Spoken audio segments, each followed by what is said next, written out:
conversando com a Andressa Rando Favorito, ela que é empreendedora, especialista em negócios de moda. Estamos aqui conversando sobre moda e sustentabilidade.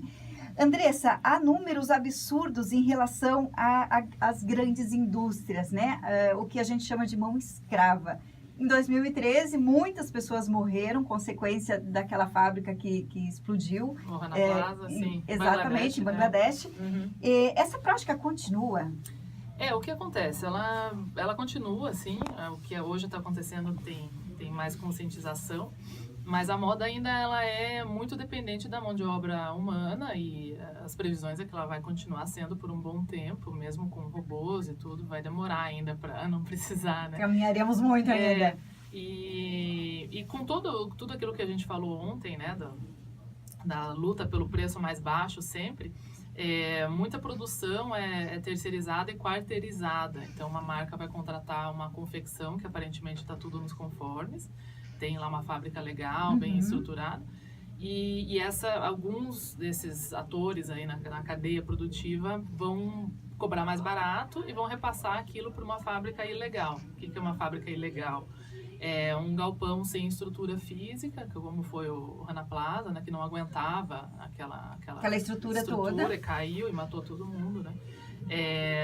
Problemas de elétrica, que pode pegar fogo, etc e tal. Esses galpões existem ainda? Existem muito, muito. No Brasil, na Ásia, muito. No Brasil tem muito.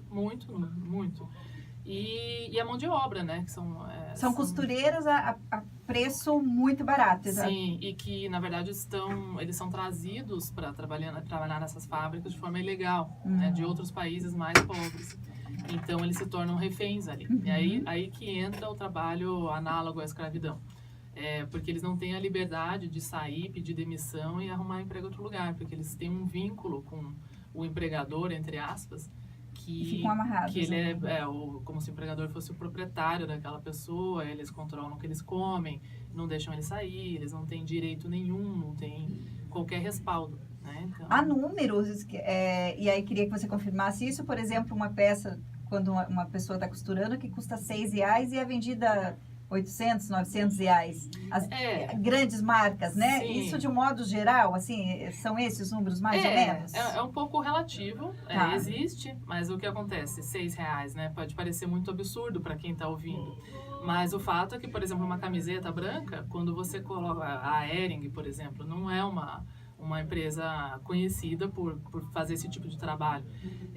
Mas uma camiseta branca da Hering, eles vendem muitas peças ao ano, né? Então, quando você coloca uma malha branca numa máquina e para fazer o acabamento, ela é muito barata de fazer. O tecido é barato, é muito rápido. Você faz uma camiseta muito rapidamente numa grande indústria. Então, ela custa, às vezes, R$5, R$6. Isso não é o problema em si. O problema é você ter uma peça mais cara, que vai ser revendida por R$800, que não é o caso de uma camiseta branca, né?